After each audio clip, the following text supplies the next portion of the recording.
Les témoignages que vous allez entendre sont ceux de personnes qui rencontrent des difficultés dans leur travail à cause de la maladie ou qui étaient malades à cause de leur travail.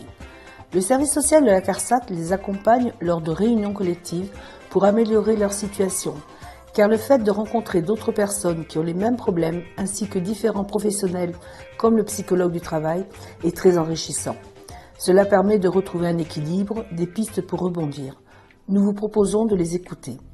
Cette proposition justement d'être peut-être soutenu ou conseillé, écouté, ça c'est ce qui m'a motivé à venir pour échanger un petit peu les problèmes qu'on peut rencontrer quand on est en longue maladie, arrêt de travail.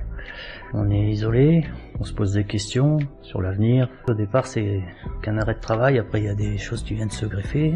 Des questions, des angoisses. Je pensais que je pouvais pas m'en sortir toute seule. Donc quand Catherine m'a proposé ça, je me suis dit que c'était peut-être une bonne solution justement d'être aidée, de voir d'autres personnes, des professionnels déjà, et d'autres personnes qui étaient un peu peut-être dans mon cas. On a pris conscience j'ai pris conscience qu'on avait tous besoin d'aide, qu'on n'était pas des supermen et qu'on a de fragilité et qu'on peut aussi les dépasser avec l'aide des autres. J'ai un peu constaté que, quelles que soient les pathologies, ces fameuses angoisses sont un peu communes à chacun. Ça permet de relativiser, de se sentir normal en fait. Il y a eu cette rubrique sur l'estime de soi, où en fait on se rend compte que, entre guillemets, on se sous-estime. On se trouve 3 qualités quand en fait, sur une liste, on pourrait en lister 15. Donc ça c'est bien, ça permet d'être un peu moins humble avec soi-même et d'avoir confiance. Ça m'a permis d'avoir des outils pour enlever ces angoisses de début de journée. Qu'est-ce que je vais faire de ma journée? Je me fixe des buts, je reste positif, je sais un peu où je vais. Je n'attendrai plus des années pour dire stop à des conditions de travail lamentables. Actuellement, j'apprends à continuer à m'exprimer.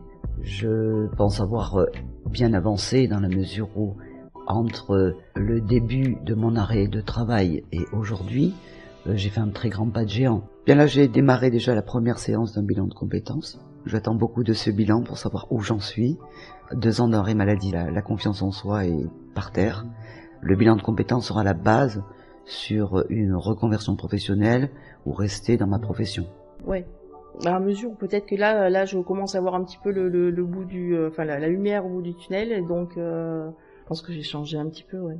J'espère que ça va se finir, la situation dans laquelle je suis, que ça va se finir bien, que je puisse rentrer dans la vie active et reprendre ma vie en main.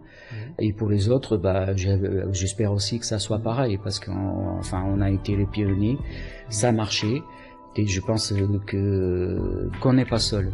J'ai plus de confiance en moi, je l'avais perdu, et ça me fait du bien. Donc c'est la construction maintenant. Donc là, j'espère qu'à la fin de ce mois-ci, mon arrêt de travail se termine une bonne fois pour toutes. J'espère qu'on va garder contact juste pour le soutien de l'autre, qu'ils savent les uns les autres peuvent me contacter pour un soutien moral.